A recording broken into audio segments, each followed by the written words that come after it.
Praise the Lord. ദൈവത്തിന് സ്തോത്രം. വീണ്ടും നമുക്ക് ഒരുമിച്ച് കർത്താവിൻ്റെ സന്നിധിയിൽ കടന്നു വരുവാനും ദൈവവചനം പഠിക്കുവാനും ഒരവസരം കൂടെ കർത്താവ് നൽകിയതോർത്ത് എല്ലാ മഹത്വവും കർത്താവിനെ അർപ്പിക്കുന്നു. സന്നിധിയിലായിരിക്കുന്ന എല്ലാ പ്രിയപ്പെട്ടവർക്കും യേശു കർത്താവിൻ്റെ നിസ്തുലമായ നാമത്തിൽ വീണ്ടും സന്ധ്യാവന്ദനം അറിയിക്കുകയാണ്. നമ്മുടെ കർത്താവായ യേശു ക്രിസ്തു അവിടുന്ന് സർവശ്രേഷ്ഠനാണ് എന്നുള്ളതാണ് നാം ഓർത്തുകൊണ്ടിരിക്കുന്നത്. അതിൽ നമ്മൾ 5-ാമത്തെ ഭാഗത്താണ് ഇപ്പോൾ നിൽക്കുന്നത്. നമ്മുടെ കർത്താവായ യേശു ക്രിസ്തു അഹരോനേക്കാളും അഹരോന്യ പൗരോഹിത്യത്തിലുള്ള ഏത് മഹാപുരോഹിതനേക്കാളും നമ്മുടെ കർത്താവായ യേശു ക്രിസ്തു ശ്രേഷ്ഠനാണ് എന്നുള്ളത് നാം ഓർത്തു വരികയാണ്. അതിൻ്റെ ചില കാരണങ്ങൾ, ഏകദേശം 7 കാരണങ്ങൾ നമ്മൾ ഓർക്കുകയുണ്ടായി. 4-ാം അധ്യായത്തിൻ്റെ ഒടുവിലത്തെ 3 വാക്യങ്ങളും 5, 6, 7 അധ്യായങ്ങളിലാണ് ഈ കാര്യം നമ്മൾ ചിന്തിച്ചുകൊണ്ടിരിക്കുന്നത്. 3 അധ്യായങ്ങൾ ഒരുമിച്ചാണ് നമ്മൾ ചിന്തിക്കുന്നത്. അപ്പോൾ അത് തുടർമാനമായ വാക്യപ്രതിവാക്യമായി വായിക്കാതെ അതെല്ലാം ഈ പോയിൻ്റുകളിൽ ഉൾപ്പെടുത്തിയാണ് നമ്മൾ പറയുന്നത്. 3 അധ്യായം ഒരുമിച്ചാണ് നമ്മൾ ചിന്തിക്കുന്നത്. 5, 6, 7 അധ്യായങ്ങൾ, അതുപോലെ 4-ാം അധ്യായത്തിൻ്റെ 14 മുതലുള്ള വാക്യങ്ങൾ. നമ്മുടെ കർത്താവായ യേശു ക്രിസ്തു അഹരോന്യ മഹാപുരോഹിതന്മാരെക്കാൾ അല്ലെങ്കിൽ അഹരോനേക്കാൾ ശ്രേഷ്ഠനായിരിക്കുന്നതിൻ്റെ 1-ാമത്തെ കാരണം നമ്മൾ പറഞ്ഞു, അവിടുന്ന് പാപരഹിതനായ മഹാപുരോഹിതനാണ്. 2, അവിടുന്ന് തികവുള്ള മഹാപുരോഹിതനാണ്. 3, നിത്യനായ മഹാപുരോഹിതനാണ്. 4, ആണയിട്ട് ഉറപ്പിച്ച മഹാപൗരോഹിത്യമാണ് കർത്താവിൻ്റേത്. 5, ജനത്തിന് പൂർണ്ണത വരുത്തുന്ന പൗരോഹിത്യമാണ് നമ്മുടെ കർത്താവിൻ്റെ മഹാപൗരോഹിത്യം. 5, ജനത്തിന് നിത്യരക്ഷ നൽകുന്നതാണ് യേശുക്രിസ്തുവിൻ്റെ മഹാപൗരോഹിത്യം. അടുത്തത് നമ്മൾ ചിന്തിച്ചത് ജനത്തെ പുരോഹിതന്മാരാക്കുന്ന മഹാപൗരോഹിത്യമാണ് നമ്മുടെ കർത്താവിൻ്റെ മഹാപൗരോഹിത്യം. ഇത്രയും കാര്യങ്ങളാണ് നമ്മൾ കഴിഞ്ഞ ക്ലാസ് വരെ നമ്മൾ ചിന്തിച്ചത്. 2 കാര്യങ്ങൾ കൂടെ അതിനോട് കാര്യത്തിൽ പറയാനായിട്ടുണ്ട്. അതുകൂടെ ഇന്ന് പറയാനായിട്ട് ആഗ്രഹിക്കുകയാണ്. നമ്മുടെ കർത്താവായ യേശുക്രിസ്തു തൻ്റെ മഹാപൗരോഹിത്യത്താൽ അടുത്തു വരുന്ന എല്ലാവർക്കും എന്ത് നൽകുന്നു? പൗരോഹിത്യം. അല്ലെങ്കിൽ തന്നിൽ വിശ്വസിച്ച് ആശ്രയിക്കുന്ന, തൻ്റെ മഹാപൗരോഹിത്യത്തിൽ വിശ്വസിച്ച് ആശ്രയിക്കുന്ന ഏവരെയും താൻ രാജകീയ പൗരോഹിത്യത്തിലേക്കാണ് കൊണ്ടുവന്നിരിക്കുന്നത്. വളരെ വാക്യങ്ങൾ നമ്മൾ കഴിഞ്ഞ ക്ലാസ്സിൽ വായിച്ചതാണ്, വീണ്ടും അത് ആവർത്തിക്കുന്നില്ല. അതുകൊണ്ട് തൻ്റെ മഹാപൗരോഹിത്യത്തിൽ ആശ്രയിക്കുന്നവരോട് പറയുന്നൊരു പ്രത്യേക വാക്കാണെന്ത്? അടുത്ത് വരിക.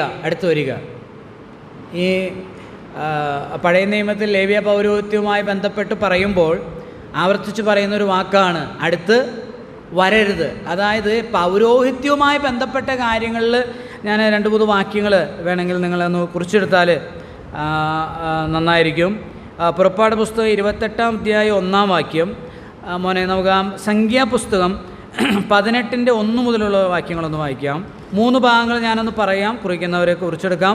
പുറപ്പാട് 28-ാം അധ്യായം 1-ാം വാക്യം, സംഖ്യാപുസ്തകം 3-ാം അധ്യായം 10-ാം വാക്യം, 18-ാം അധ്യായത്തിൻ്റെ 1 മുതൽ 5 വരെയുള്ള വാക്യങ്ങൾ. പിന്നെ യഹോവ അഹരോനോട് ആജ്ഞാപിച്ചതെന്തെന്നാൽ, നീയും നിന്റെ പുത്രന്മാരും നിന്റെ പിതൃഭവനവും വിശുദ്ധ മന്ദിരം സംബന്ധിച്ചുണ്ടാകുന്ന അകൃത്യം വഹിക്കണം. നീയും നിന്റെ പുത്രന്മാരും നിങ്ങളുടെ പൗരോഹിത്യം സംബന്ധിച്ചുണ്ടാകുന്ന അകൃത്യവും വഹിക്കണം. നിന്റെ പിതൃഗോത്രമായ ലേവി ഗോത്രത്തിലുള്ള നിന്റെ സഹോദരന്മാരെയും നിന്നോടുകൂടെ അടുത്തു പെരുമാറാക്കണം. അവർ നിന്നോട് ചേർന്ന് നിനക്ക് ശുശ്രൂഷ ചെയ്യണം. നീയും നിന്റെ പുത്രന്മാരുമോ സാക്ഷ്യകൂടാരത്തിങ്കൽ ശുശ്രൂഷ ചെയ്യണം. അവർ നിനക്കും കൂടാരത്തിനൊക്കെയും ആവശ്യമുള്ള കാര്യം നോക്കണം. എന്നാൽ അവരും നിങ്ങളും കൂടെ മരിക്കാതെ ഇരിക്കേണ്ടതിന് അവർ വിശുദ്ധ മന്ദിരത്തിലെ ഉപകരണങ്ങളോടും യാഗപീഠത്തോടും അടുക്കരുത്. ആരെ അടുത്ത് വരണം? വായിച്ചപ്പോൾ ശ്രദ്ധിച്ചോ? ആരെ അടുത്ത് വരണം? അഹരോൻ്റെ പുത്രന്മാർ. അതുകൊണ്ടാണ് അഹരോന്യ ക്രമപ്രകാരമുള്ള പൗരോഹിത്യം എന്ന് പറയുന്നത്. അഹരോൻ്റെ ആ വംശത്തിലുള്ളവരാണ് എവിടെ ശുശ്രൂഷ ചെയ്യേണ്ടത്? പ്രത്യേകമായിട്ട് അവിടെ പറഞ്ഞിട്ടുണ്ട്. സാക്ഷ്യ രണ്ടാമത്തെ വാക്യത്തിൻ്റെ ഒടുവിൽ, ഇപ്പോൾ നമ്മൾ വായിച്ച സംഖ്യാപുസ്തകം 18-ാം അധ്യായം 2-ന്റെ ഒടുവിൽ, നീയും നിൻ്റെ പുത്രന്മാരുമോ സാക്ഷി കൂടാരത്തിൽ ശുശ്രൂഷ ചെയ്യണം. അപ്പോൾ ലേവ്യ ഗോത്രത്തിലുള്ള എല്ലാവർക്കും ഈ സമാഗമന കൂടാരത്തിനകത്ത് ശുശ്രൂഷിക്കാൻ എന്തില്ല, അവകാശമില്ല. എല്ലാവർക്കും പൗരോഹിത്യമുണ്ടെങ്കിൽ പോലും ലേവ്യ ഗോത്രത്തിലുള്ള ബാക്കിയുള്ള ആളുകൾ എന്ത് ചെയ്യണം? അവർ മറ്റ് ശുശ്രൂഷകളാണ്. ഈ അഹരോന്യ വംശത്തിലുള്ള പുരോഹിതന്മാരെ സഹായിക്കുക എന്നുള്ളതാണ് അവരുടെ ഉത്തരവാദിത്വം. എന്നിട്ട് അവിടെ പറഞ്ഞിട്ടുണ്ട്, നിങ്ങളും അവരും കൂടെ മരിക്കാതിരിക്കേണ്ടതിന് അവരെന്ത് ചെയ്യരുത്? ശ്രദ്ധിച്ചായിരുന്നു? അവരെന്ത് ചെയ്യരുത്? അടുത്ത് വരരുത്. ഈ ഭാഗം ഒന്ന് വായിച്ചപ്പോൾ ഞാൻ ശരിക്കും പേടിച്ചു. അവിടെ പറഞ്ഞിരിക്കുന്നത് 4-ാം വാക്യം, അവർ നിന്നോടുകൂടെ ചേർന്ന് സമാഗമന കൂടാരം സംബന്ധിച്ചുള്ള വേലയ്ക്കായി കൂടാരത്തിൻ്റെ കാര്യം നോക്കണം. ഒരു അന്യനും നിങ്ങളോട് അടുക്കരുത്. അപ്പോൾ അന്യന്മാരും അടുക്കാൻ പാടില്ല. 3-ാം വാക്യത്തിൽ പറയുമ്പോഴാണ് അവർ നിനക്കും കൂടാരത്തിനൊക്കെയും ആവശ്യമുള്ള കാര്യം നോക്കണം, എന്നാൽ അവരും നിങ്ങളും കൂടെ. നിങ്ങളെന്ന് പറഞ്ഞാൽ ആരാ? അഹ്റോൻ്റെ വംശത്തിലുള്ളവർ. അവരെന്ന് പറഞ്ഞാൽ ഈ ബാക്കി ലേവ്യ ഗോത്രത്തിലുള്ള ബാക്കി ആളുകൾ. അവർ രണ്ടു കൂട്ടരും കൂടെ മരിക്കാതിരിക്കേണ്ടതിന് എന്താ? അവർ വിശുദ്ധ മന്ദിരത്തിലെ ഉപകരണങ്ങളോടും യാഗപീഠത്തോടും അടുക്കരുത്. 1-ാമത്തെ വാക്യം ശ്രദ്ധിച്ചോ, 8-1. പിന്നെ യഹോവ അഹരോനോട് അരുളി ചെയ്തത് എന്തെന്നാൽ, നീയും നിൻ്റെ പുത്രന്മാരും നിൻ്റെ പിതൃഭവനവും വിശുദ്ധ മന്ദിരം സംബന്ധിച്ചുണ്ടാകുന്ന അകൃത്യം വഹിക്കണം. നീയും നിൻ്റെ പുത്രന്മാരും നിങ്ങളുടെ പൗരോഹിത്യം സംബന്ധിച്ചുണ്ടാകുന്ന അകൃത്യം വഹിക്കണം. ആരാ വഹിക്കണ്ടേ? വിശുദ്ധ മന്ദിരം സംബന്ധിച്ച, അതായത് സമാഗമന കൂടാരത്തിൻ്റെ തിരുനിവാസം സംബന്ധിച്ച എല്ലാ കുറ്റങ്ങളും ആരുടെ മേല? അഹരോൻ്റെയും പുത്രന്മാരുടെയും. അവരാ പൗരോഹിത്യം അവരെ ഏൽപ്പിച്ചിരിക്കുന്നത്.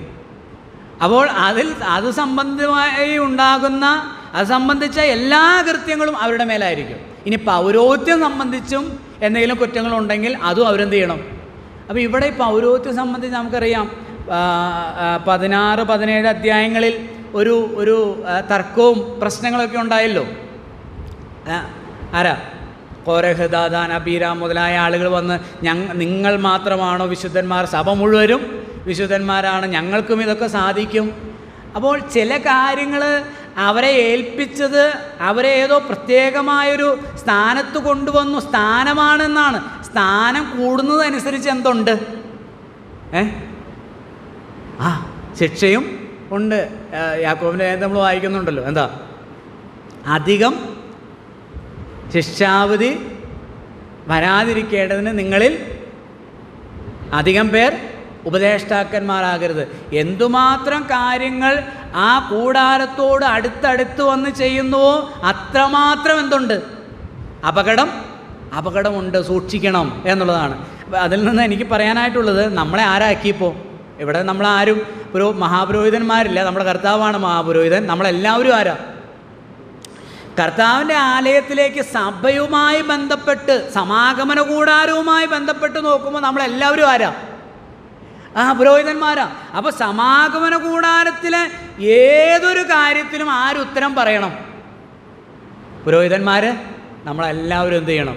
ഉത്തരം പറയണം. അവിടെ ഒരു അശുദ്ധി സംഭവിച്ചാൽ, അവിടെ എന്തെങ്കിലും കർത്താവിൻ്റെ ആ വിശുദ്ധമായ സാന്നിധ്യത്തിന് നിരക്കാത്ത ഏതൊരു കാര്യത്തിനും ഒരു പുരോഹിതൻ എന്ത് പറയേണ്ടതായിട്ട് വരും? അവിടെ നമ്മൾ കാണുന്നത്, എന്ത് സംഭവിക്കും? നിങ്ങളും അവരും ഒരുമിച്ച്, വാക്ക് പറയാമോ? മരിക്കാതിരിക്കേണ്ടതിന്. മരണമാണ് അവിടെ പറഞ്ഞിരിക്കുന്നത്. മരിക്കും. എത്ര ദൈവത്തിൻ്റെ സാന്നിധ്യത്തെ നമ്മളെ പുരോഹിതന്മാരാക്കി എന്നുള്ളത് ഞാൻ പറഞ്ഞു വന്നത്, നമ്മുടെ ഉത്തരവാദിത്വം എന്ത് ചെയ്തു? വർദ്ധിച്ചു, കൂടി. അതിനെ ലഘുവായിട്ടെടുക്കുവാൻ, നിസാരവൽക്കരിക്കാനായിട്ട് ഒരിക്കലും നമ്മൾ പലപ്പോഴും നമുക്ക് സംഭവിക്കുന്നൊരു കാര്യമാണ്. നമുക്കെല്ലാവർക്കും നമ്മൾ അമിത വളരെ എപ്പോഴും ചെയ്യുന്നതിനാൽ എല്ലാ ആഴ്ചയും വരുന്നു അല്ലേ, എപ്പോഴും ബൈബിൾ ക്ലാസ്സിന് വരുന്നു, പ്രാർത്ഥനയ്ക്ക് വരുന്നു, ആരാധനയ്ക്ക് എല്ലാ ആഴ്ചയും ആരാധനയ്ക്ക് വരുന്നു, എല്ലാ ആഴ്ചയും കർത്തൃമേശ എടുക്കുന്നു. അപ്പോൾ നിരന്തരമായി ചെയ്യുന്നതിനാൽ അതിനോടുള്ള ഭക്തിയും ഭയവും ഒക്കെ കുറഞ്ഞു പോകുന്നുവെങ്കിൽ ഈ വചനങ്ങൾ അത് നമ്മെ ഉണർത്തിക്കേണ്ടതാണ്. യേശുക്രിസ്തുവിൻ്റെ പൗരോഹിത്യത്താലാണ് നമ്മൾ അടുത്തു വന്നിരിക്കുന്നത്. അടുത്തു വരുന്നവർ വളരെ സൂക്ഷിക്കേണ്ടത് ആവശ്യമാണ്. പുറത്തു നിൽക്കുന്നവർ അത്രയും സൂക്ഷിക്കേണ്ട ആവശ്യം ഇല്ല. ദൈവത്തിൻ്റെ മക്കൾ വളരെ സൂക്ഷിക്കാനായിട്ട് കർത്താവ് കൃപ ചെയ്യുമാറാകട്ടെ. അടുത്ത പോയിന്റിലേക്ക് നമ്മൾ വരികയാണ്. ആണ് 8ാമത്തെ. നമ്മുടെ കർത്താവ് അഹരോന്യ പൗരോഹിത്യത്തേക്കാൾ ശ്രേഷ്ഠനായിരിക്കുന്നതിൻ്റെ ഒരു കാരണമാണ് നമ്മളിവിടെ കാണുന്നത്. മൽക്കിസദേക്കിൻ്റെ ക്രമപ്രകാരമുള്ള പൗരോഹിത്യമാണ് നമ്മുടെ കർത്താവിൻ്റെ പൗരോഹിത്യം എന്ന് പറയുന്നത്. അത് നമ്മൾ ഇതിൻ്റെ ഇടയിൽ പല പ്രാവശ്യം ആവർത്തിച്ച് പറഞ്ഞൊരു വാക്കാണ്. മൽക്കിസദേക്കിൻ്റെ പൗരോഹിത്യം, മഹാപൗരോഹിത്യം അഹരോൻ്റെ പൗരോഹിത്യത്തേക്കാൾ ശ്രേഷ്ഠമാണ്. അതുകൊണ്ട് യേശു കർത്താവിൻ്റെ പൗരോഹിത്യം ശ്രേഷ്ഠമാണ് എന്നാണ് ഈ ഭാഗത്ത് വിശദീകരിച്ചിരിക്കുന്നത്. യേശുക്രിസ്തുവിൻ്റെ പൗരോഹിത്യവും അഹരോന്യ പൗരോഹിത്യവും തമ്മിലുള്ള താരതമ്യമല്ല, മറിച്ച് അഹരോൻ്റെ മഹാപൗരോഹിത്യത്തേക്കാൾ മൽക്കിസദേക്കിൻ്റെ മഹാപൗരോഹിത്യം ശ്രേഷ്ഠമാണ്, ഉന്നതമാണ് എന്നുള്ള അഹരോനും മൽക്കിസദേക്കും തമ്മിലുള്ള ഒരു താരതമ്യമാണ് ഈ ഭാഗത്തുള്ളത്. നമുക്ക് വായിക്കാം. 7-ാം അധ്യായത്തിൻ്റെ ഈ പോർഷൻ വരുന്നത് 7-ാം അധ്യായത്തിൻ്റെ 1 മുതൽ 10 വരെയുള്ള വാക്യങ്ങളാണ്. ആദ്യമായിട്ട് നമുക്ക് അവിടെ നിന്ന് വായിക്കാം. ശാലേം രാജാവും അത്യുന്നതനായ ദൈവത്തിന്റെ പുരോഹിതനുമായ ഈ മൽക്കിസദേക്ക് രാജാക്കന്മാരെ ജയിച്ച് മടങ്ങി വരുന്ന അബ്രഹാമിനെ എതിരേറ്റ് അനുഗ്രഹിച്ചു. അബ്രഹാം അവന് സകലത്തിലും 10-1 കൊടുത്തു. അവന്റെ പേരിന് ആദ്യം നീതിയുടെ രാജാവെന്നും പിന്നെ ശാലേം രാജാവെന്ന് വെച്ചാൽ സമാധാനത്തിന്റെ രാജാവെന്നും അർത്ഥം. അവന് പിതാവില്ല, മാതാവില്ല, വംശാവലിയില്ല, ജീവാരംഭവും ജീവാവസാനവുമില്ല. അവൻ ദൈവപുത്രന് തുല്യനായി എന്നേക്കും പുരോഹിതനായിരിക്കുന്നു. ഇവൻ എത്ര മഹാൻ എന്ന് നോക്കുവിൻ. ഗോത്രപിതാവായ അബ്രഹാം കൂടെയും അവന് കൊള്ളയുടെ വിശേഷ സാധനങ്ങളിൽ 10-1 കൊടുത്തുവല്ലോ. ലേവിപുത്രന്മാരിൽ പൗരോഹിത്യം ലഭിക്കുന്നവർക്ക് ന്യായപ്രമാണപ്രകാരം ജനത്തോട് ദശാംശം വാങ്ങുവാൻ കൽപ്പന ഉണ്ട്. അത് അബ്രഹാമിന്റെ കടിപ്രദേശത്ത് നിന്ന് ഉത്ഭവിച്ച സഹോദരന്മാരോടാകുന്നു വാങ്ങുന്നത്. എന്നാൽ അവരുടെ വംശാവലിയിൽ ഉൾപ്പെടാത്തവൻ അബ്രഹാമിനോട് തന്നെ ദശാംശം വാങ്ങിയും വാഗ്ദത്തങ്ങൾ പ്രാപിച്ചവനെ അനുഗ്രഹിച്ചുമിരിക്കുന്നു. ഉയർന്നവൻ താണവനെ അനുഗ്രഹിച്ചിരിക്കുന്നു എന്നതിന് തർക്കം ഏതുമില്ലല്ലോ. ഇവിടെ മരിക്കുന്ന മനുഷ്യർ ദശാംശം വാങ്ങുന്നു, അവിടെയോ ജീവിക്കുന്നു എന്ന സാക്ഷ്യം പ്രാപിച്ചവൻ തന്നെ. ദശാംശം വാങ്ങുന്ന ലേവിയും അബ്രഹാം മുഖാന്തരം ദശാംശം കൊടുത്തിരിക്കുന്നുവെന്ന് ഒരു വിധത്തിൽ പറയാം. അവൻ്റെ പിതാവിനെ മൽക്കിസദേക്ക് എതിരേറ്റപ്പോൾ ലേവി അവൻ്റെ കടിപ്രദേശത്ത് ഉണ്ടായിരുന്നുവല്ലോ. ശാലേം രാജാവ് അത്യുന്നതനായ ദൈവത്തിൻ്റെ പുരോഹിതനുമായ മൽക്കിസദേക്കും ഈ അഹരോന്യ പൗരോഹിത്യം തമ്മിലുള്ള ഒരു താരതമ്യമാണ് ഈ ഭാഗത്തുള്ളത്. അതിൻ്റെ ആദ്യത്തെ നമ്മൾ 4 മുതലുള്ള വാക്യങ്ങളാണ് ആദ്യം ചിന്തിക്കുന്നത്. അതിനുശേഷം ഒടുവിൽ 1 മുതൽ 3 വരെ നമുക്ക് ചിന്തിക്കാം. അവിടെ ഒന്നാമത്തെ ഒരു താരതമ്യം, ഒരു ശ്രേഷ്ഠത അവിടെ നമ്മൾ കാണുന്നുണ്ട്. 4-ാമത്തെ വാക്യം നമ്മൾ വായിക്കുക. ഇവൻ എത്ര മഹാനെന്ന് നോക്കുവേ. ആരാണ് ഇവൻ എത്ര മഹാൻ? മൽക്കിസദേക്ക്. പലപ്പോഴും എൻ്റെ കുഞ്ഞു ചെറുപ്പം മുതൽ നമ്മൾ ഈ ആരാധനയ്ക്കൊക്കെ ചിന്ത കേൾക്കുന്നതാണ്. ഇത് വായിച്ചിട്ട് കർത്താവിനെക്കുറിച്ച് ആണ് സാധാരണ ആളുകൾ പറയാറ്. പക്ഷേ അതാരെക്കുറിച്ചാണ് പറഞ്ഞിരിക്കുന്നത്? മൽക്കിസദേക്ക്. ഇവൻ എത്ര മഹാനെന്ന് നോക്കുവേ. അപ്പോൾ മൽക്കിസദേക്ക് മഹാനായിരിക്കുന്നതിനാൽ എന്താ ഇവിടെ പറയുന്നതിൻ്റെ കാരണം, പറയേണ്ട എന്താ ആവശ്യം എന്ന് ചോദിച്ചാൽ, ആ മൽക്കിസദേക്കിൻ്റെ ക്രമത്തിലാണ് ആര് വന്നിരിക്കുന്നത്? യേശു കർത്താവ് വന്നിരിക്കുന്നത്. അപ്പോൾ മൽക്കിസദേക്ക് അഹരോനേക്കാൾ ശ്രേഷ്ഠനാണ് എന്ന് പറയാനായിട്ടാണ് ഈ ഭാഗം പറയുന്നത്. അത് എങ്ങനെയാണ് ശ്രേഷ്ഠനായിരിക്കുന്നത്? ഇവൻ എത്ര മഹാനെന്ന് നോക്കുവിൻ. ഗോത്രപിതാവായ അബ്രഹാം കൂടെയും, അത് 2-ാമത്തെ വാക്യത്തിലും പറഞ്ഞിട്ടുണ്ട്, ഗോത്രപിതാവായ അബ്രഹാം കൂടെയും കൊള്ളയുടെ വിശേഷ സാധനങ്ങളിൽ 10-1 കൊടുത്തുവല്ലോ. ലേവി പുത്രന്മാരിൽ പൗരോഹിത്യം ലഭിക്കുന്നവർക്ക് ന്യായപ്രമാണപ്രകാരം ജനത്തോട് ദശാംശം വാങ്ങുവാൻ കൽപ്പനയുണ്ട്. അത് അബ്രഹാമിൻ്റെ കടിപ്രദേശത്ത് നിന്ന് ഉത്ഭവിച്ച സഹോദരന്മാരോടാകുന്നു വാങ്ങുന്നത്. എന്നാൽ അവരുടെ വംശാവലിയിൽ ഉൾപ്പെടാത്തവൻ അബ്രഹാമിനോട് തന്നെ ദശാംശം വാങ്ങിയും വാഗ്ദത്തങ്ങൾ പ്രാപിച്ചവനെ അനുഗ്രഹിച്ചിരിക്കുന്നു. അപ്പോൾ ആ അഹരോനേക്കാൾ മൽക്കിസദേക്ക് ശ്രേഷ്ഠനായിരിക്കുന്നു എന്നതിന് ഒന്നാമത്തെ ഒരു ന്യായം അവിടെ പറഞ്ഞിരിക്കുന്നത് എന്താണ്? എന്താ പറഞ്ഞാലേ മുന്നോട്ട് പോവുള്ളൂ വണ്ടി, എങ്കിലേ ഇന്ധനം കിട്ടുകയുള്ളൂ. അതായത് ന്യായപ്രമാണപ്രകാരം ആരാണ് ദശാംശം വാങ്ങുന്നത്? ന്യായപ്രമാണപ്രകാരം ആരാ ദശാംശം വാങ്ങുന്നത്? ലേവി ഗോത്രത്തിൽ ഉള്ളവരാണ്. യാക്കോബിൻ്റെ, അബ്രാമിൻ്റെ കൊച്ചുമകനായിരിക്കുന്ന യാക്കോബിൻ്റെ 12 മക്കളിലെ ഒരു മകനായ ലേവിയുടെ ഗോത്രത്തിലുള്ളവരാണ് എന്ത് വാങ്ങുന്നത്? ബാക്കിയുള്ള 11 ഗോത്രക്കാരോട് എന്ത് വാങ്ങുന്നത്? ദശാംശം വാങ്ങുന്നത്. അപ്പോൾ അവിടെ പറഞ്ഞിട്ടുണ്ട്, താഴെ പറയുന്നുണ്ട്, ഉയർന്നവൻ താണവൻ എന്ത് ചെയ്യുന്നു? അനുഗ്രഹിക്കുന്നു. ദശാംശം വാങ്ങി അനുഗ്രഹിക്കുന്നു. അപ്പോൾ ഈ ദശാംശം ഈ അബ്രഹാമിനോട് ആര് വാങ്ങി? ഇവരുടെ എന്താ പറയുന്നത്, ഗ്രേറ്റ് ഗ്രാൻഡ് ഫാദറിനോട് ഈ ലേവിയാണ് മറ്റുള്ളവരോട് വാങ്ങുന്നയാളെങ്കിൽ, ന്യായപ്രമാണപ്രകാരം 5-ാം വാക്യത്തിൽ ന്യായപ്രമാണപ്രകാരം വാങ്ങുന്നതെങ്കിൽ ആ ലേവിയുടെ വലിയ വല്യപ്പച്ചൻ എന്ത് ചെയ്തു? മൽക്കിസദേക്കിനോട് എന്ത് വാങ്ങിച്ചു? ദശാംശം വാങ്ങിച്ചു. ആ സംഭവം നമുക്കറിയാം. ഒരു ചെറിയൊരു പ്രാദേശികമായ, ചെറുതല്ല, ഒരു എന്താ പറയുന്നത്, ഒരു അച്ചുതണ്ട് ശക്തികളും എന്താ പറയുക, സഖ്യകക്ഷികളും തമ്മിലൊരു യുദ്ധമുണ്ടായി. നമ്മളത് വായിക്കുന്നുണ്ട്. ഉൽപ്പത്തി പുസ്തകം 14-ാം അധ്യായത്തിൽ വായിക്കുന്നുണ്ട്. 5 രാജാക്കന്മാരും 4 രാജാക്കന്മാരും തമ്മിലുള്ള യുദ്ധം. അപ്പോൾ അതിൽ ഈ അബ്രഹാമിൻ്റെ അനന്തരവനായിരുന്ന ലോത്ത് താമസിച്ചിരുന്നത് സോതോമിലായിരുന്നു. അപ്പോൾ സോതോം രാജാവും ഒക്കെ അടങ്ങിയിരുന്ന ആ ഒരു യൂണിറ്റ്, അവരുടെ ഗ്രൂപ്പ്, ഈ 5 രാജ്യങ്ങളുടെ ഗ്രൂപ്പ് എന്ത് ചെയ്തു? തോറ്റുപോയി. അപ്പോൾ ലോത്തിനെയും ആളുകളെയൊക്കെ എന്ത് ചെയ്തു? ബാക്കിയുള്ളവരെന്ത് ചെയ്തു? പിടിച്ചുകൊണ്ട് പോയി. ലോത്തിനെയും അവരുടെ വസ്തുവകളെയൊക്കെ പിടിച്ചുകൊണ്ട് പോയപ്പോൾ അബ്രഹാം ചെന്ന് അവരെന്ത് ചെയ്തു? ഈ രാജാക്കന്മാരെ തോൽപ്പിച്ച് തിരിച്ച് എന്ന് പറഞ്ഞാൽ അവിടെ എബ്രാഹിം പറഞ്ഞിരിക്കുന്നത് സ്ലോട്ടർ ചെയ്തു, അവരെല്ലാം കൊന്നുകളഞ്ഞ് അവരെ തോൽപ്പിച്ച് ലോത്തിനുള്ള വസ്തുവകളൊക്കെ എന്ത് ചെയ്തു? മടക്കി കൊണ്ടുവന്നു. അങ്ങനെ യുദ്ധത്തിലെ കൊള്ളയും കൊണ്ടുവന്നു എന്നുള്ളതാണ്. അപ്പോൾ നമ്മളവിടെ വായിക്കുന്നത്, ഈ 14-ാം അധ്യായത്തിൽ വായിക്കുന്നുണ്ട്, അബ്രഹാം പോയത്, അതായത് അപ്പോൾ ഉൽപ്പത്തി പുസ്തകം 14 നമ്മൾ വായിക്കുന്നത്, അബ്രഹാം പോയത്, അബ്രഹാമിൻ്റെ പക്കൽ ആരുണ്ടായിരുന്നു? അഭ്യാസികൾ, അല്ലേ? തൻ്റെ വീട്ടിൽ ജനിച്ചവരായ 300, ഞാൻ പണ്ടൊക്കെ വിചാരിച്ചുകൊണ്ടിരുന്നത്, കുറച്ച് കാലങ്ങൾക്ക് മുമ്പ് വരെ വിചാരിച്ചുകൊണ്ടിരുന്നത്, അബ്രഹാം ഏതോ ഇങ്ങനെ പൊട്ടിപ്പൊളിഞ്ഞ് നിൽക്കുമ്പോഴാണ് ദൈവം അബ്രഹാമിനെ വിളിച്ചത് എന്നുള്ളതാണ്. അല്ല, അബ്രഹാമിനെ ദൈവം വിളിക്കുമ്പോഴേ അബ്രഹാം ആരായിരുന്നു? അതിസമ്പന്നനായിരുന്നു, മഹാസമ്പന്നനായിരുന്നു. കാരണം അവിടെ എഴുതിയിരിക്കും, തൻ്റെ വീട്ടിൽ ജനിച്ച 318 അഭ്യാസികളുണ്ടായിരുന്നു എന്നാണ്. അപ്പോൾ നമ്മൾ 12-ാം അധ്യായത്തിൽ വായിക്കുമ്പോൾ ഹാരാനിൽ നിന്ന് പുറപ്പെടുമ്പോൾ അബ്രഹാമിന് 75 വയസ്സ്. 16-ാം അധ്യായത്തിൽ വരുമ്പോൾ അവിടെ അബ്രഹാമിന്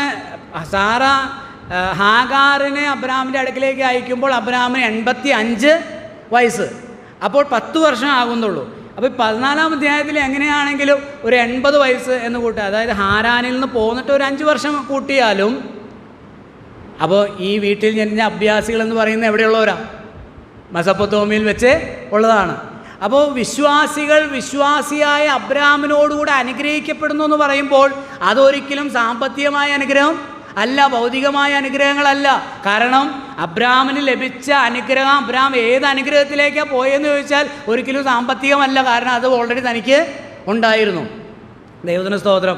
അങ്ങനെ അഭ്യാസികളുമായി ചെന്ന് തൻ്റെ സഹോദരപുത്രനെയും അവരുടെ വസ്തുവകളെയൊക്കെ തിരിച്ചു വരുമ്പോൾ ഈ മൽക്കിസദേക്ക് തൻ്റെ ഈ ദേശത്തേക്ക് അബ്രഹാം വരുമ്പോൾ, ആ മൽക്കിസദേക്കിൻ്റെ ദേശത്താണ് അബ്രഹാം താമസിക്കുന്നത്. ശാലേം രാജാവായ മൽക്കിസദേക്ക് അബ്രഹാമിനെ എതിരേറ്റ് ചെല്ലുകയാണ്.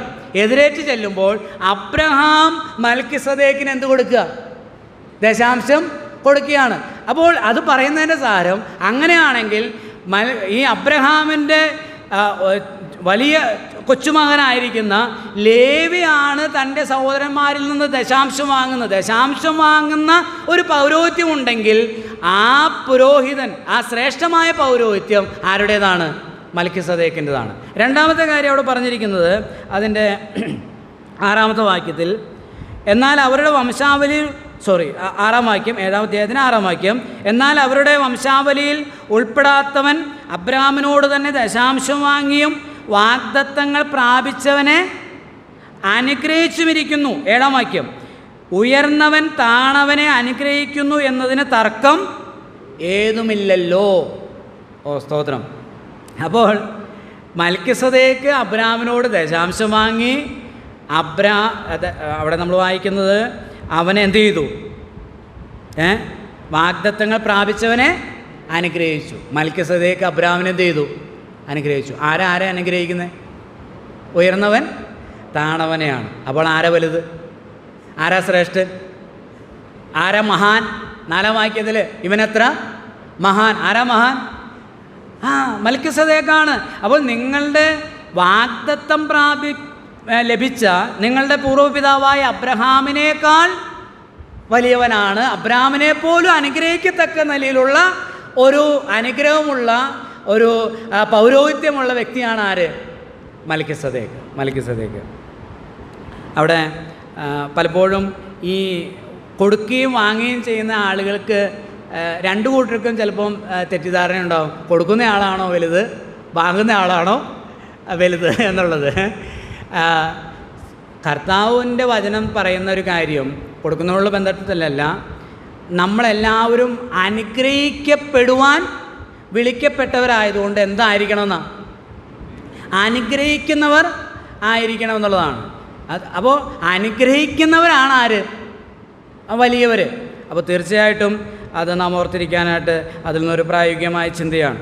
പലപ്പോഴും ആളുകൾ വാങ്ങിച്ച് കൊടുക്കുന്ന ആളുകളുടെ മുമ്പിൽ വളയുകയും അവരുടെ എല്ലാ ഇംഗിതങ്ങൾക്കും തിന്മകൾക്കൊക്കെ കൂട്ടുനിൽക്കുന്നത് കാണാനായിട്ട് കഴിയും. എന്നാൽ അതൊന്നും ദൈവവചനം പഠിപ്പിക്കുന്നൊരു കാര്യമല്ല. വാങ്ങുന്നവർ നല്ല ദൃഢതയുള്ളവരും കൃത്യതയുള്ളവരുമൊക്കെ ആ മൽക്കിസദേക്കിനെ പോലെ ആയിരിക്കണം എന്നുള്ളതാണ്. ദൈവത്തിന് സ്തോത്രം. അപ്പോൾ മൽക്കിസദേക്ക് അബ്രഹാമിനേക്കാൾ, അതുപോലെ ദശാംശം വാങ്ങുന്ന ലേവിയേക്കാൾ വലിയവനാണ്. അവിടെ ലേവിയേക്കാൾ വലിയവനാണ്, അബ്രഹാമിനേക്കാൾ വലിയവനാണെന്നുള്ളതിന് 2 കാര്യങ്ങൾ അവിടെ പറഞ്ഞു. 4 മുതൽ 7 വരെയുള്ള വാക്യങ്ങൾ. ഇനി ലേവിയേക്കാൾ വലിയവനാണെന്ന് അവിടെ പറഞ്ഞിരിക്കുക 9ഉം 10ഉം വാക്യങ്ങൾ. ലേവിയും അബ്രഹാം മുഖാന്തരം ദശാംശം കൊടുത്തിരിക്കുന്നുവെന്ന് ഒരു വിധത്തിൽ പറയാം. അവന്റെ പിതാവിനെ മൽക്കിസദേക്ക് എതിരേറ്റപ്പോൾ ലേവി അവന്റെ കടിപ്രദേശത്ത്. അപ്പൊ അബ്രഹാമിൽ ആരുണ്ട്? ലേവിയുണ്ട്. അബ്രഹാം ലേവിയുടെ വലിയ വല്യപ്പച്ചനായിരിക്കുന്ന അബ്രഹാം ഈ ദശാംശം കൊടുത്തപ്പോൾ ലേവി എന്തു കൊടുത്തു? ദശാംശം കൊടുത്തു എന്ന് പറയാം. അങ്ങനെയാണെങ്കിൽ ലേവിയ പൗരോഹിത്യത്തെക്കാൾ ശ്രേഷ്ഠമായ പൗരോഹിത്യം ആർക്കുണ്ട്? മൽക്കിസദേക്കിന് ഉണ്ട്. ദൈവത്തിന് സ്തോത്രം. അത്രയും കാര്യങ്ങൾ. ഒരു കാര്യം കൂടെ അതിൽ നിന്ന് പറയാം. ഒരു വിട്ടുപോയൊരു വാക്യം, 8-ാമത്തെ വാക്യം. ഇവിടെ മരിക്കുന്ന മനുഷ്യർ ദശാംശം വാങ്ങുന്നു, അവിടെയോ ജീവിക്കുന്നു എന്ന് സാക്ഷ്യം പ്രാപിച്ചവൻ തന്നെ. ഇവിടെ മരിക്കുന്നവർ എന്ന് പറഞ്ഞാൽ ആരാ? ഇവിടെ മരിക്കുന്ന മനുഷ്യർ 7-ാം വാക്യത്തിൽ പറഞ്ഞത്, അതെ 5-ാം വാക്യത്തിൽ പറഞ്ഞത് ലേവി പുരോഹിതന്മാർ, ആരിൽ പൗരോഹിത്യമുള്ളവരാണ് എന്ത് ചെയ്യുന്നത്? ദശാംശം വാങ്ങുന്നത്. അവരെക്കുറിച്ചാണ് പറഞ്ഞത്. ഇവിടെ മരിക്കുന്ന മനുഷ്യർ ദശാംശം അവരെന്ത് ചെയ്യും? അവർ മരിക്കും, അല്ലെങ്കിൽ അവർ മരിച്ച് അടുത്ത ആളെന്താകുന്നു? പുരോഹിതൻ അല്ലെങ്കിൽ മഹാപുരോഹിതൻ ആകുന്നു. അതാണ് അവിടുത്തെ വ്യംഗ്യം. എന്നാൽ ഇവിടെയോ ജീവിച്ചിരിക്കുന്നു എന്ന് സാക്ഷ്യം പ്രാപിച്ചവൻ, അതായത് മൽക്കിസദേക്കിൻ്റെ മരണത്തെക്കുറിച്ച് എന്തില്ല? രേഖ ഇല്ല. അതും കൂടെ ചേർത്ത് നമുക്ക് മുകളിൽ ചിന്തിക്കാം. 3-ാം വാക്യത്തിൽ അതുണ്ട്. അതുകൊണ്ട് അതും കൂടെ ചേർത്ത് അതിൻ്റെ മുകളിൽ നമുക്ക് ചിന്തിക്കാം. മൽക്കിസദേക്ക് ശ്രേഷ്ഠനാണ് എന്ന് പറയാനായിട്ടുള്ള മറ്റ് 1-2 കാര്യങ്ങൾ. 1-ാം വാക്യം മുതൽ നമ്മൾ വായിക്കുമ്പോൾ, ശാലേം രാജാവും അത്യുന്നതനായ ദൈവത്തിൻ്റെ പുരോഹിതനുമായ ഈ മൽക്കിസദേക്ക് രാജാക്കന്മാരെ ജയിച്ചു മടങ്ങി വരുന്ന അബ്രഹാമിനെ എതിരേറ്റ് അനുഗ്രഹിച്ചു. അബ്രഹാം അവന് സകലത്തിലും 10-1 കൊടുത്തു. അവൻ്റെ പേരിന് ആദ്യം നീതിയുടെ രാജാവെന്നും, പിന്നെ ശാലേം രാജാവ് എന്ന് വെച്ചാൽ സമാധാനത്തിൻ്റെ രാജാവ് എന്നും അർത്ഥം. രണ്ട് കാര്യങ്ങളാണ്. ഒന്ന്, അവൻ്റെ പേര് മൽക്കിസദേക്ക്. മൽക്കിസദേക്ക് എന്ന് പറഞ്ഞാൽ മൈ കിങ് ഈസ് റൈച്ചസ്, എൻ്റെ രാജാവ് നീതിമാനാണ് അല്ലെങ്കിൽ നീതിയാണ് എന്നുള്ളതാണ്. അപ്പോൾ അവൻ്റെ പേരിന് തന്നെ എന്തുണ്ട്? ഒരു പ്രത്യേകത ഉണ്ട്. അവൻ്റെ പേരിന് ആദ്യം നീതിയെന്നും പിന്നെന്താണ്, പിന്നത്തെ ഒരു പേരാണ്. അപ്പോൾ ആ പേര് തനിക്കുള്ള പേരാണ് മൽക്കിസദേക്ക് എന്നുള്ളത്. പക്ഷേ അടുത്തത് ശാലേം രാജാവ്, ശാലേം എന്ന് പറയുന്ന ആ സ്ഥലത്തെ രാജാവ്. അപ്പോൾ ശാലേം എന്ന് പറഞ്ഞ അർത്ഥം എന്താ? സമാധാനം. അപ്പോൾ അതാണ് അവിടെ പറഞ്ഞിരിക്കുന്നത്. പിന്നെ ശാലേം രാജാവ് എന്ന് പറഞ്ഞാൽ സമാധാനത്തിൻ്റെ രാജാവ്. ഈ രണ്ടും ആർക്കുള്ളതാ? ഈ മൽക്കിസദേക്കിൻ്റെ ക്രമപ്രകാരം വരാൻ പോകുന്ന യേശുക്രിസ്തുവിൻ്റെ ഒരു നിഴലായിട്ടാണ് ഇവിടെ പറഞ്ഞിരിക്കുന്നത്. നമ്മുടെ കർത്താവായ ക്രിസ്തുവിനെ പ്രതിനിധാനം ചെയ്യുന്ന ഒരു പ്രതിബിംബമാണ് മൽക്കിസദേക്ക്. അപ്പോൾ അത് നമുക്കറിയാം, കർത്താവിൽ ഈ രണ്ടും ഉണ്ട് അല്ലേ. നമ്മൾ 85-ാം സങ്കീർത്തനത്തിൻ്റെ 1-2 വാക്യങ്ങൾ നമുക്ക് അത് ചേർന്നൊന്ന് വായിക്കാം. 85-ാം സങ്കീർത്തനം 10-ാം വാക്യം. പരിശുദ്ധവും വിശ്വസ്തയും തമ്മിൽ എതിരേറ്റിരിക്കുന്നു, നീതിയും സമാധാനവും തമ്മിൽ ചുംബിച്ചിരിക്കുന്നു. ദയയും വിശ്വസ്തതയും തമ്മിൽ എതിരേറ്റിരിക്കുന്നു. നീതിയും സമാധാനവും തമ്മിൽ ചുംബിച്ചിരിക്കുന്നു. നമ്മൾ റോമാലേഖനം 5:1 വായിക്കുന്നുണ്ട്. വിശ്വാസത്താൽ നീതീകരിക്കപ്പെട്ടിട്ട് നമ്മുടെ കർത്താവായ യേശുക്രിസ്തു മൂലം നമുക്ക് ദൈവത്തോട് സമാധാനമുണ്ട്. അപ്പോൾ നീതീകരണമുള്ളിടത്താണ് എന്തുള്ളത്? ഇത് രണ്ടും കൂടെ ആരിലേ കിട്ടുള്ളൂ? യേശു കർത്താവാണ് ഈ നീതീകരണവും സമാധാനവും നൽകുന്നത്. നീതീകരണം ഉള്ളിടത്ത്, നീതി ഉള്ളിടത്ത് എന്തുണ്ട്? സമാധാനം ഉണ്ട്. If you want peace from God you must have peace with God എന്നാണ്. If you want peace from God you must have peace with God. അതാണ് അവിടെ റോമാലേഖനം 5:1. അപ്പം നിങ്ങൾക്ക് സമാധാനം ആവശ്യമാണോ എങ്കിൽ ദൈവമായിട്ട് എന്തുണ്ടാകണം? സമാധാനം ഉണ്ടാകണം. അപ്പോൾ ദൈവമായിട്ട് സമാധാനം വരുത്തി. എങ്ങനെ? വിശ്വാസത്താൽ നമ്മെ എന്ത് ചെയ്തു? നീതീകരിച്ചുകൊണ്ട്. സമാധാനം 3 വിധത്തിലുണ്ട്. ദൈവമായിട്ടുള്ള സമാധാനം, നീതീകരണത്തിലൂടെ നമുക്ക് ദൈവമായിട്ട് എന്ത് വന്നു? നിരപ്പ് വന്നു. ദൈവമായിട്ട് സമാധാനം. ഒരു പ്രശ്നമില്ല. നിത്യമായ നിരപ്പാണ് കർത്താവായ യേശുക്രിസ്തുവിൽ കൂടെ നമുക്ക് ലഭിച്ചത്. കർത്താവിൻ്റെ നീതീകരണത്തിലൂടെ. ഈ നീതീകരണം എന്ന് പറയുമ്പോൾ ഒത്തിരി കാര്യങ്ങൾ പറയാനുണ്ടെങ്കിലും ഒരു വാക്ക് പറയട്ടെ. നമുക്ക് കിട്ടിയ നീതി എന്ത് നീതിയാണ്? ഒറ്റ വാക്കിൽ പറയാമോ? എന്ത് നീതിയാണ്? ഏത് നീതിയാണ് നമുക്ക് കിട്ടിയത്? നാം നീതിമാന്മാരാണോ? അതെ. ആവർത്തിച്ച് പറയുന്ന ഈ റോമാലേഖനത്തിലും ഗലാത്യലേഖനത്തിലൊക്കെ ആവർത്തിച്ച് പറയുന്നൊരു വാക്കാണ് ദൈവത്തിൻ്റെ നീതി. നമുക്ക് കിട്ടിയ നീതി ദൈവത്തിൻ്റെ നീതിയാണ്. നമ്മൾ വന്ന് ദൈവസന്നിധിയിൽ ഇരിക്കുന്ന നമ്മുടെ നീതി കൊണ്ടല്ല, നമ്മുടെ നീതി കൊണ്ടോ നമ്മുടെ ഗുണം കൊണ്ടോ ആണെങ്കിൽ നമ്മളെല്ലാവരും എവിടെയാണ്? പുറത്ത്. ആരും ദൈവസന്നിധിയിൽ വരാൻ യോഗ്യതയുള്ളവരല്ല. അതാണ് നമ്മൾ 2 കൊരിന്ത്യർ 5:21 വായിക്കുന്നത്. പാപം അറിയാത്തവനെ നാം അവനിൽ ദൈവത്തിൻ്റെ നീതിയാകേണ്ടതിന്. റോമാലേഖനത്തിൽ നമ്മൾ 1:17 വായിക്കുമ്പോൾ അതിൽ ദൈവത്തിൻ്റെ നീതി വിശ്വാസം ഹേതുവായും വിശ്വാസത്തിനായിക്കൊണ്ടും. അതിന് 3:21 നമ്മളതാണ് വായിക്കുന്നത്. വിശ്വസിക്കുന്ന ഏവർക്കും ക്രിസ്തുയേശുവിലുള്ള വിശ്വാസത്താൽ ദൈവനീതി ലഭിക്കേണ്ടതിന്. അപ്പോൾ അവിടെ ദൈവത്തിൻ്റെ നീതിയെ നമ്മൾ പ്രാപിച്ച്, ദൈവനീതി പ്രാപിച്ച ഒരാൾക്ക് ദൈവമായിട്ട് എന്തുണ്ട്? സമാധാനം ഉണ്ട്, ദൈവമായിട്ടുള്ള നിരപ്പുണ്ട്. പിന്നീട് കർത്താവ് പറഞ്ഞു യോഹന്നാൻ 14:27 എന്താ? ഞാൻ നിങ്ങൾക്ക് സമാധാനം. അത് നമുക്ക് ദൈനംദിന ജീവിതത്തിൽ കർത്താവ് തരുന്ന സമാധാനം. മൂന്നാമത്തെ സമാധാനം ഏതാ?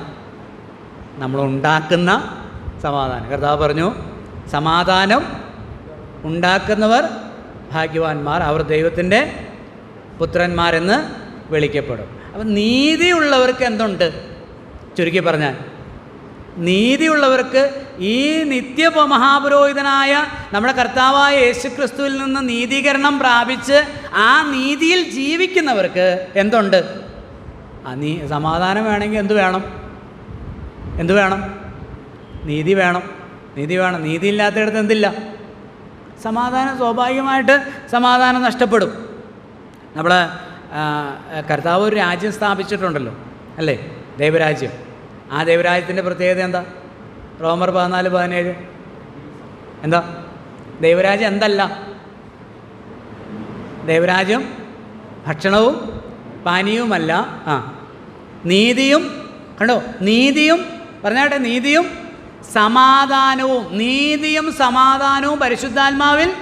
ആ സന്തോഷം വരണമെങ്കിൽ എന്ത് വേണം? ആദ്യം എന്ത് വേണം?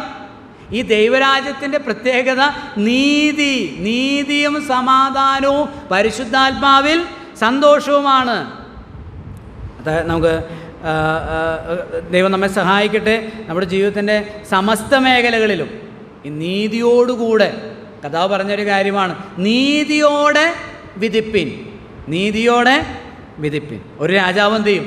നീതിയോടെ വാഴും. പീലാത്തോസ് ചോദിച്ചു, നീ രാജാവാണോ? കർത്താവ് പറഞ്ഞു, അതെ. എന്നിട്ട് കർത്താവ് പറഞ്ഞു, എൻ്റെ രാജ്യം ഐഹികമല്ല. ഐഹികമല്ലാത്ത രാജ്യമുണ്ട്, ഐഹികമായ രാജ്യമുണ്ട്. ഇപ്പോൾ ഐഹികമല്ലാത്ത രാജ്യമാണ്. പക്ഷേ ഐഹികമായൊരു രാജ്യം വരും, അന്ന് അവൻ നീതിയോടെ വാഴും. ഒരു രാജാവ് നീതിയോടെ വാഴും. അവൻ നീതിയുള്ള ന്യായാധിപതിയാണ്, നീതിയുള്ള രാജാവാണ്. അതവിടെ പറഞ്ഞിരിക്കുന്നത്. ഈ മൽക്കിസദേക്ക് കർത്താവിൻ്റെ യഥാർത്ഥമായുള്ളൊരു നിഴലാണ്. അവൻ സമാധാനം പുലരുന്ന ഒരു രാജ്യത്തിനായി നീതിയോടെ അവിടുന്ന് വാഴും. വിശുദ്ധന്മാർ ലോകത്തെ വിധിക്കും എന്ന് നമ്മൾ വായിക്കുന്നുണ്ട് 1 കൊരിന്ത്യർ 6-ാം അധ്യായത്തിൽ. അപ്പോൾ വിശുദ്ധന്മാർ ലോകത്തെ വിധിക്കണമെങ്കിൽ വിശുദ്ധന്മാർക്ക് എന്ത് വേണം? വിധിപ്രസ്താവന നടത്തുന്ന ജഡ്ജിയെ നമ്മൾ എന്താ വിളിക്കുന്നത്? ജസ്റ്റിസ് രാമചന്ദ്രൻ, അല്ലേ? ജസ്റ്റിസ് എന്നുള്ള ചേർത്താണ്. ആളാരാപ്പോൾ എന്തായിരിക്കണം? നീതിയുള്ള ആളായിരിക്കണം, നീതിമാനായിരിക്കണം, ജസ്റ്റിസ് ആയിരിക്കണം. വെറുതെ പേരിൻ്റെ മുമ്പിൽ എഴുതി വെച്ചാൽ പോരാ. ദൈവം നമ്മെ യേശുക്രിസ്തുവിലുള്ള നീതീകരണത്തിലൂടെ നീതീകരിച്ച് നീതിമാന്മാരാക്കിയെങ്കിൽ നാം അന്ന് നീതിയോടെ വാഴണമെങ്കിൽ ഇപ്പം എന്ത് വേണം? അത് അന്നേരം നോക്കാം, ആണോ? അല്ല, ഇപ്പോഴെന്ത് വേണം? കർത്താവ് പറഞ്ഞു, നിങ്ങൾ കണ്ണിന് കാണുന്നത് പോലെ വിധിക്കരുത്. പിന്നെ എങ്ങനെ? നീതിയോടെ വിധിപ്പിൻ. നീതിയുള്ള വിധിപ്പിൻ. ഒരു കാര്യത്തിൽ അഭിപ്രായം പറയുന്നതിന്, തീരുമാനം പറയുന്നതിന് മുമ്പിൽ നമ്മൾ കേൾക്കുമ്പോൾ തന്നെ എന്ത് പറയുക? അഭിപ്രായം പറയുക അല്ല, 10 പ്രാവശ്യം എന്ത് ചെയ്യണം? അത് പല വശങ്ങളും ആവർത്തിച്ച് കേട്ട് നമുക്കൊരു അഭിപ്രായം പറയാൻ ആവശ്യമുണ്ട് എങ്കിൽ പല പ്രാവശ്യം അത് കേട്ട് തിരിച്ചും മറിച്ചും ചിന്തിച്ച് ആലോചിച്ച് നന്നായി അറിഞ്ഞതിന് ശേഷമേ എന്ത് പറഞ്ഞാൽ മതി? ഒരു തീരുമാനം അല്ലെങ്കിൽ ഒരു അഭിപ്രായമോ ഏത് കാര്യത്തിലും. നീതിയില്ലാത്ത വിധികൾ ദൈവത്തിന് പ്രസാദമല്ല. അങ്ങനെ വരുമ്പോൾ എന്തുണ്ടാകും? അസമാധാനം ഉണ്ടാകും. നീതി എവിടെയുണ്ടോ, നീതിയുടെ രാജാവാണോ ഭരിക്കുന്നത്, ആ രാജ്യത്തിൻ്റെ പേരാണെന്ത്? ശാലേം. ശാലേം രാവിൻ്റെ പേരിന് പിന്നെ ആദ്യം ആ വാക്ക് കണ്ടോ? ആദ്യം അവൻ്റെ പേരിന് കണ്ടോ? എന്നാൽ പിന്നെ ആദ്യം ഇത് പറയാറുന്നില്ലേ? ഏത്? ശാലേം രാജാവെന്ന് പറയാറുന്നില്ലേ? അതെന്താ പറയാൻ? ആദ്യം എന്ത് വേണം? നീതി വേണം. ആദ്യം നീതിയുടെ രാജാവ്. My king is righteous. എൻ്റെ രാജാവ് നീതിമാനാണ്. ഞാൻ രാജാവാണ്, ശാലേം രാജ്യത്തിൻ്റെ രാജാവാണ്. പക്ഷെ എൻ്റെ രാജാവ് ആരാണ്? നീതിമാനാണ്. അതുകൊണ്ട് എൻ്റെ രാജ്യത്ത് എന്തുണ്ട്? നീതി ഉണ്ട്, ഇവിടെ സമാധാനം ഉണ്ട്. സ്തോത്രം. അപ്പോൾ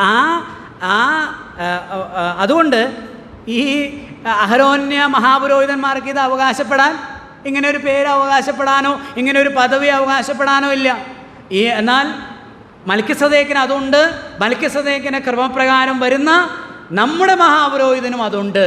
അവൻ നീതിമാനായ സമാധാനത്തിൻ്റെ പ്രഭുവാണ്. ദൈവത്തിന് സ്തോത്രം. 3-ാമത്തെ വാക്യം. പിന്നെ നീതിയുടെ രാജാവെന്നും പിന്നെ ശാലേം രാജാവ് എന്നും വെച്ചാൽ സമാധാനത്തിൻ്റെ രാജാവ് എന്നും അർത്ഥം. 3-ാം വാക്യം. അവന് പിതാവില്ല, മാതാവില്ല, വംശാവലിയില്ല, ജീവാരംഭവും ജീവാവസാനവുമില്ല, അവൻ ദൈവപുത്രന് തുല്യനായി എന്നേക്കും പുരോഹിതനായിരിക്കണം. കൺഫ്യൂഷനുണ്ടോ? കൺഫ്യൂഷനുണ്ട്. കൺഫ്യൂഷൻ്റെ ഒരു ആവശ്യമില്ല. എന്താ കാരണം? നമുക്ക് ടെസ്റ്റിൽ നേരിട്ട് നമുക്കത് കിട്ടുന്നില്ലെങ്കിൽ നമ്മളതിൻ്റെ കോണ്ടെക്സ്റ്റ് അതാണ് അതിൻ്റെ. നമുക്ക് ആ ഒരു പ്രത്യേകമായ വാക്യം നമ്മളെ കുഴപ്പിക്കുന്നതാണെങ്കിൽ കോണ്ടെക്സ്റ്റ് മുകളിലും താഴെയുള്ളത് അതാണ്. അതിന് സന്ദർഭത്തിൽ നിന്ന് നമ്മൾ ഇവിടുത്തെ വിഷയം എന്താ നമ്മളിപ്പോൾ പറഞ്ഞുകൊണ്ടിരിക്കുന്നത്? എന്തിനെക്കുറിച്ചാണ് അപ്പോൾ നമ്മൾ സംസാരിച്ചുകൊണ്ട് നമ്മുടെ പ്രധാന ഹെഡിങ് എന്താ? പൗരോഹിത്യമാണ് വിഷയം. അപ്പോൾ പൗരോഹിത്യത്തിൽ കർത്താവായ യേശുക്രിസ്തുവിൻ്റെ മഹാപൗരോഹിത്യം ആരുടേതിനേക്കാൾ ശ്രേഷ്ഠമാണ്? അഹരോൻ്റേതിനേക്കാൾ ശ്രേഷ്ഠമാണ്.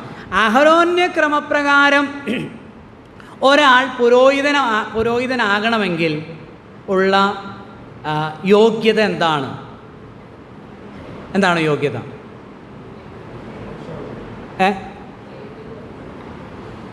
എന്താ പറഞ്ഞേ? ദൈവത്തിന് ലേവി ഗോത്രത്തിൽ ആയിരിക്കണം. അപ്പോൾ ഇപ്പോൾ വിചാരിക്കുക എനിക്ക് പുരോഹിതനാകണം. അപ്പം ഞാൻ സമാഗമന കൂടാരത്തിൽ അല്ലെങ്കിൽ ജെറുസലേം ദേവാലയത്തിലേക്ക് ചെല്ലുക, എനിക്ക് പുരോഹിതനാകണം. അപ്പോൾ അവർ എന്തായിരിക്കും ഡിമാൻഡ് ചെയ്യുന്നത്? ഇപ്പോൾ നമ്മളൊരു ജോലിക്ക് ചെല്ലുമ്പോൾ നമ്മളോട് ഇന്ന സർട്ടിഫിക്കറ്റുകളൊക്കെ കൊണ്ടുവരാനായിട്ട് പറയും അല്ലേ, ജോലി കിട്ടണമെങ്കിൽ. അപ്പോൾ ഇവിടെ എന്ത് സർട്ടിഫിക്കറ്റ് ആയിരിക്കും കൊടുക്കണ്ടേ? എന്ത് സർട്ടിഫിക്കറ്റാ? വംശാവലി.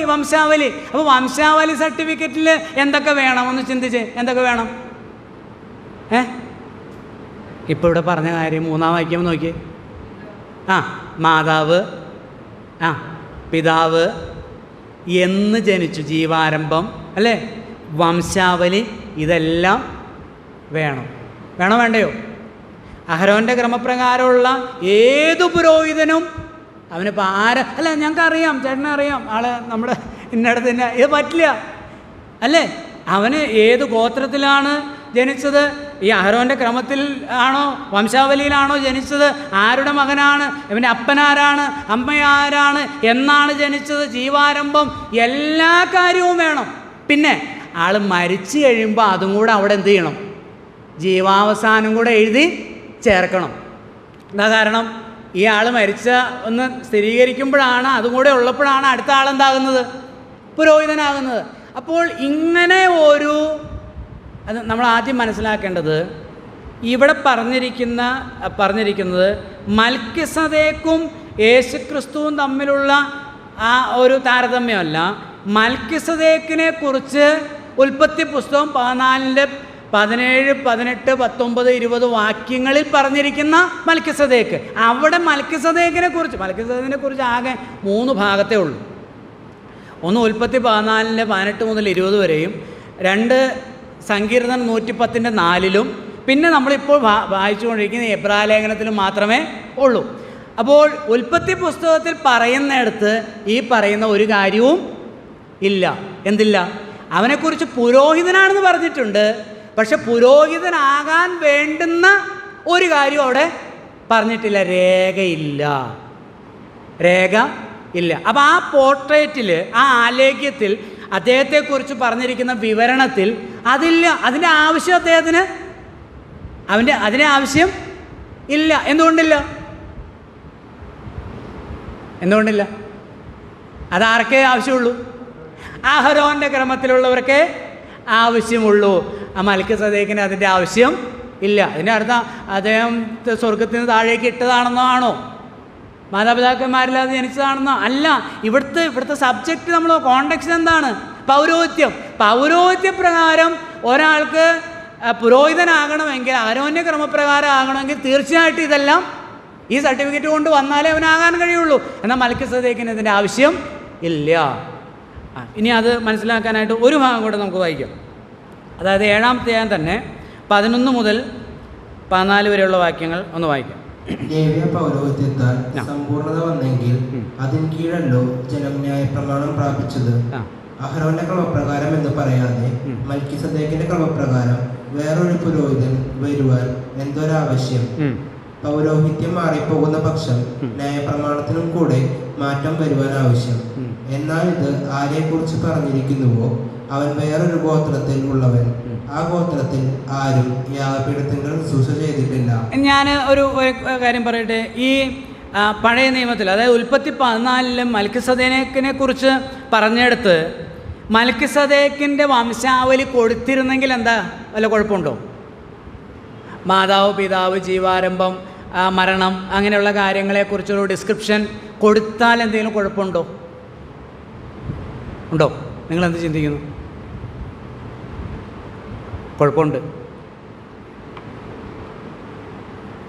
പെസഹ കുഞ്ഞാടിൻ്റെ അസ്ഥി ഒടിഞ്ഞാൽ വല്ല കുഴപ്പമുണ്ടോ? എന്തായാലും കൊല്ലുന്നതല്ലേ. ഈ ആടിനെ എന്തായാലും അറുത്തിട്ട് അതിൻ്റെ രക്തം എന്ത് ചെയ്യുന്നു? കടലക്കാലിന്മേലും കുറുമ്പടിമേലും പുരട്ടണം അല്ലേ? അതിൻ്റെ മാംസം കഴിക്കണം. പിന്നെ ഈ അസ്ഥി ഇപ്പോൾ ഒടിച്ചാലെന്നാ, ഒടിച്ചില്ലേലെന്നാ? ഒടിക്കാവോ? എന്താ ഒടിച്ചാൽ എന്താ കുഴപ്പം?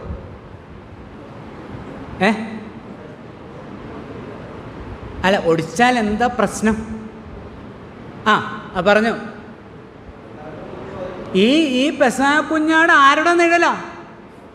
നമ്മുടെ കർത്താവായ യേശുക്രിസ്തുവിൻ്റെ ലോക ജനതയെ സംഹാരദൂതൻ്റെ പാപത്തിൻ്റെ സംഹാരത്തിൽ നിന്ന് രക്ഷിക്കുന്ന പെസഹ കുഞ്ഞാടാ. അപ്പോൾ അവിടെ അസ്ഥി ഒടിഞ്ഞാൽ ഇവിടെ ശരിയാവോ? വചനം നിവൃത്തിയാവോ? ഇല്ല. അപ്പോൾ യേശുക്രിസ്തുവിൻ്റെ നിഴലായിരിക്കുന്ന മൽക്കിസദേക്കിനെ കുറിച്ചൊരു ഡിസ്ക്രിപ്ഷൻ പറയുമ്പോൾ ഇത് ആ പൗരോഹിത്യത്തിന് എന്താ ആവശ്യമില്ല? വംശാവലി, മാതാവും പിതാവും ഈ വംശാവലിയുടെ ആവശ്യമില്ല. അങ്ങനെ വന്നാൽ യേശു കർത്താവിനെ ആരാകാൻ കഴിയില്ല. അതവിടെ എഴുതിയിരിക്കുന്നത്. ഇപ്പം നമ്മൾ വായിച്ച 7:11 പോലെ കർത്താവിനെ ആകാൻ കഴിയില്ല. കാരണം കർത്താവ് വന്നത് ഏത് ഗോത്രത്തിൽ നിന്നാണ്? യഹൂദ ഗോത്രത്തിൽ. ആ ഗോത്രത്തിൽ ആർക്കും പുരോഹിതനാകാൻ കഴിയുമോ? കഴിയുകയില്ല. അപ്പോൾ അവിടുന്ന് ഈ മൽക്കിസദേക്കിനെ പോലെ ഇതൊന്നും ആവശ്യമില്ലാത്തവനായി പുരോഹിതനായി തീർന്നു എന്നാണ്. ദൈവപുത്രന് തുല്യനായി. ആ വാക്ക് അവിടെ 3-ാം വാക്യത്തിൽ നമ്മൾ കണ്ടില്ലേ? ദൈവപുത്രന് തുല്യനായി എന്ന് പറഞ്ഞാൽ ദൈവപുത്രന് ഇതിൻ്റെ ആവശ്യം ഇല്ല. നമ്മുടെ കർത്താവിന് ഇതിൻ്റെ ആവശ്യം. ഇത് ആരോടാ പറയുന്നത്? നമുക്ക് ഇത് അങ്ങോട്ട് ദഹിക്കാത്ത ഇത് ആരോടാ പറയുന്നത്? യഹൂദന്മാരിൽ നിന്ന് വിശ്വാസത്തിലേക്ക് വന്ന ദൈവമക്കളോടാ. ദൈവമക്കളെ, നിങ്ങൾ നോക്കൂ, ഈ നമ്മുടെ മഹാപുരോഹിതനായ ഈ കർത്താവിന് ഇതിൻ്റെ ഒന്നും ആവശ്യം ഇല്ല. അവൻ നിത്യനാണ്. അവൻ ഏതെങ്കിലും വംശാവലിയുടെ ഒരു സർട്ടിഫിക്കറ്റ് കൊണ്ടുവന്ന് ഹാജരാക്കി പുരോഹിതനാകുവാൻ ആവശ്യമുള്ളവനല്ല. സ്തോത്രം. ഒടുവിലത്തെ കാര്യം കൂടെ പറഞ്ഞ് ഇന്ന് ആ ഭാഗം അവസാനിപ്പിക്കട്ടെ. ഒടുവിലത്തെ ആ പോയിൻ്റാണ് പുതിയ നിയമം സ്ഥാപിച്ച പൗരോഹിത്യമാണ് നമ്മുടെ കർത്താവിൻ്റെ പൗരോഹിത്യം. 11-ാം വാക്യം നമ്മൾ വായിച്ചതാണ്. ഒന്നുകൂടെ ഒന്ന് വേഗത്തിൽ വായിക്കുന്നു. ലേവ്യ പൗരോഹിത്യത്തിന് സമ്പൂർണ്ണത വന്നെങ്കിൽ അതിന് കീഴല്ലോ ന്യായപ്രമാണം പ്രാപിച്ചത്. അഹ്റോൻ്റെ ക്രമപ്രകാരം എന്ന് പറയാതെ മൽക്കിസദേക്കിൻ്റെ ക്രമപ്രകാരം വേറൊരു പുരോഹിതൻ വരുവാൻ എന്താണ് ആവശ്യം? പൗരോഹിത്യം മാറുന്ന പക്ഷം, 12-ാം വാക്യം, പൗരോഹിത്യം മാറുന്ന പക്ഷം ന്യായപ്രമാണത്തിനും കൂടെ മാറ്റം വരുവാൻ ആവശ്യമുണ്ട്. ഇനി 22-ാമത്തെ വാക്യം, തന്നോട് അരുളി ചെയ്തവൻ ഇട്ട ആണയോടുകൂടെ തന്നെ, ആണ കൂടാതെയല്ല എന്നതിനൊത്തവണ്ണം വിശേഷമേറിയ നിയമത്തിന് യേശു ഉത്തരവാദി ആയിത്തീർന്നു. യേശു ക്രിസ്തു മഹാപുരോഹിതനായി തീർന്നപ്പോൾ, മൽക്കിസദേക്കിൻ്റെ ക്രമപ്രകാരം ആ പുരോഹിതനായി തീർന്നപ്പോൾ എന്ത് സംഭവിച്ചു? വേറൊരു നിയമം സ്ഥാപിതമായി. ആ നിയമത്തെക്കുറിച്ച് 22-ാം വാക്യത്തിൽ പറഞ്ഞിരിക്കുന്നത്, ആണ കൂടാതെ അല്ല എന്നതിനൊത്തവണ്ണം വിശേഷമേറിയ നിയമത്തിന് യേശു, വിശേഷമേറിയ, എബ്രായലേഖനത്തിൽ മുഴുവനുള്ള വാക്കുകളാണ് വിശേഷമേറിയ, more excellent, more superior, more better, കൂടുതൽ വിശേഷതയേറിയ ശ്രേഷ്ഠമായ ഒരു നിയമം ആര് കൊണ്ടുവന്നു? ഈ മഹാപുരോഹിതൻ കൊണ്ടുവന്നു. പഴയ നിയമവും പൗരോഹിത്യപ്രകാരം സ്ഥാപിക്കപ്പെട്ടത് തന്നെയാണ്. അത് പൗരോഹിത്യം മാറുമ്പോൾ എന്തിനു മാറ്റം വരുന്നു? നിയമത്തിന് മാറ്റം വരുന്നു. പുതിയൊരു ടെസ്റ്റമെൻ്റ്, പുതിയൊരു ഉടമ്പടി, ഒരു നിയമം കൊണ്ടുവന്നു. A new testament which is more better, more superior than the other, the first one. സ്തോത്രം. നമ്മൾ അതിൻ്റെ കീഴിലാണ്. അനേക ആളുകൾ ഇന്നും ആ പഴയതിൻ്റെ പിന്നിലാണ്. എത്ര ദുഃഖകരമായ കാര്യമാണ്. ദൈവം തൻ്റെ പുത്രൻ്റെ ചങ്കിലെ ചോരയാൽ ഏറ്റവും ശ്രേഷ്ഠമായ ഒന്ന് സ്ഥാപിച്ചു. 8-ാം അധ്യായത്തിന് 6-ാം വാക്യം അതിലവിടെ പറഞ്ഞിട്ടുണ്ട്. 8-6 അവനോ വിശേഷതയേറിയ വാഗ്ദത്തങ്ങളിൽ സ്ഥാപിക്കപ്പെട്ട നിയമത്തിൻ്റെ മധ്യസ്ഥൻ. വിശേഷതയേറിയ നിയമത്താൽ ഒരു നിയമം ചെയ്തു, സ്ഥാപിച്ചു. 10-9 വാക്യം നമുക്കറിയാവുന്ന വാക്യം എന്താ? ഇതാ ഞാൻ നിന്റെ ഇഷ്ടം ചെയ്യുവാൻ വരുന്നു എന്ന് പറഞ്ഞുകൊണ്ട് അവൻ രണ്ടാമത്തേതിനെ സ്ഥാപിപ്പാൻ ഒന്നാമത്തേതിനെ നീക്കിക്കളയുന്നു. ഇതാ ഞാൻ നിന്റെ ഇഷ്ടം ചെയ്യുവാൻ വരുന്നു എന്ന് പറഞ്ഞുകൊണ്ട് അവൻ രണ്ടാമത്തേതിനെ സ്ഥാപിപ്പാൻ ഒന്നാമത്തേതിനെ കർത്താവ് എന്ത് ചെയ്തു? രണ്ടാമത്തേതിനെ സ്ഥാപിച്ചു. ഒന്നാമത്തേതിനെ എന്ത് ചെയ്തു? നീക്കിക്കളഞ്ഞു, അല്ലെങ്കിൽ നിവർത്തിച്ചു. കർത്താവ് പറഞ്ഞ വാക്കുകളെല്ലാം നമ്മൾ ചേർത്ത് ചിന്തിക്കുമ്പോൾ അതിനെ നിവർത്തിച്ചുകൊണ്ട് രണ്ടാമത്തേതിനെ സ്ഥാപിച്ചു. ആ രണ്ടാമത്തെ ഏറ്റവും ശ്രേഷ്ഠമായ വിശേഷതയേറിയ ആ നിയമം നമ്മുടെ കർത്താവ് സ്ഥാപിച്ച പുരോഹിതനാണ് നമ്മുടെ കർത്താവായ യേശു ക്രിസ്തു. സ്തോത്രം. ആ കർത്താവിൻ്റെ ആ നിയമത്തിൻ്റെ കീഴിലാണ് നമ്മൾ. ലോകത്തിലെ ഒരു മതത്തിൻ്റെയും നിയമങ്ങളുടെ കീഴിലല്ല. പുതിയ നിയമത്തിന് വലിയ കാഴ്ചപ്പാടുകൾ, വലിയ ഉറപ്പ് യേശുക്രിസ്തുവിൻ്റെ മഹാപൗരോഹിത്യത്തിലാണ്. അവിടെ പറയുന്നുണ്ട്, വിശേഷതയേറിയ നിയമത്തിന് അവൻ ഉത്തരവാദി. എൻ്റെ രക്ഷയ്ക്ക് ഞാൻ പുതിയ നിയമത്തിൽ വിശ്വസിച്ച് രക്ഷിക്കപ്പെട്ടുവെങ്കിൽ എൻ്റെ രക്ഷയ്ക്ക് ഉത്തരവാദി ആരാ? ഇവിടുത്തെ ഒരു പുരോഹിതന്മാരോ ഒരു മതമോ ഒരു സഭയോ ഒന്നുമല്ല. പിന്നെ ആരാ? ഈ മഹാപുരോഹിതനാ. മൽക്കിസദേക്കിൻ്റെ ക്രമപ്രകാരം വന്ന നിത്യനായ ഈ മഹാപുരോഹിതനാണ്. സ്തോത്രം. ഈ പഴയ നിയമം എടുത്ത് സംസാരിക്കുമ്പോഴൊക്കെ ഈ പുതിയ നിയമത്തിൻ്റെ വീക്ഷണത്തിൽ വേണം അതിനെന്ത് ചെയ്യാൻ, വ്യാഖ്യാനിക്കാൻ. സാമ്പത്തികമായ പുരോഗതികൾ, ഭൗതിക നന്മകൾ, മക്കൾ, സമ്പത്ത്, ദീർഘായുസ്, സകല കാര്യങ്ങളെയും ഒക്കെ അതിനെക്കുറിച്ചൊക്കെ നമ്മൾ സങ്കീർത്തനങ്ങളോ അല്ലെങ്കിൽ പഴയ നിയമത്തിലെ വിശുദ്ധന്മാരുടെ പ്രാർത്ഥനകളൊക്കെ നമുക്കങ്ങനെ പ്രാർത്ഥിക്കാൻ പറ്റുമോ? അവർ പ്രാർത്ഥനകളെല്ലാം നിങ്ങൾ ചിന്തിച്ചിട്ടുണ്ടോ? അതൊന്ന് ചിന്തിക്കണേ, ഒന്ന് വായിക്കുമ്പോൾ ഇനി പോലെ ചിന്തിക്കണം.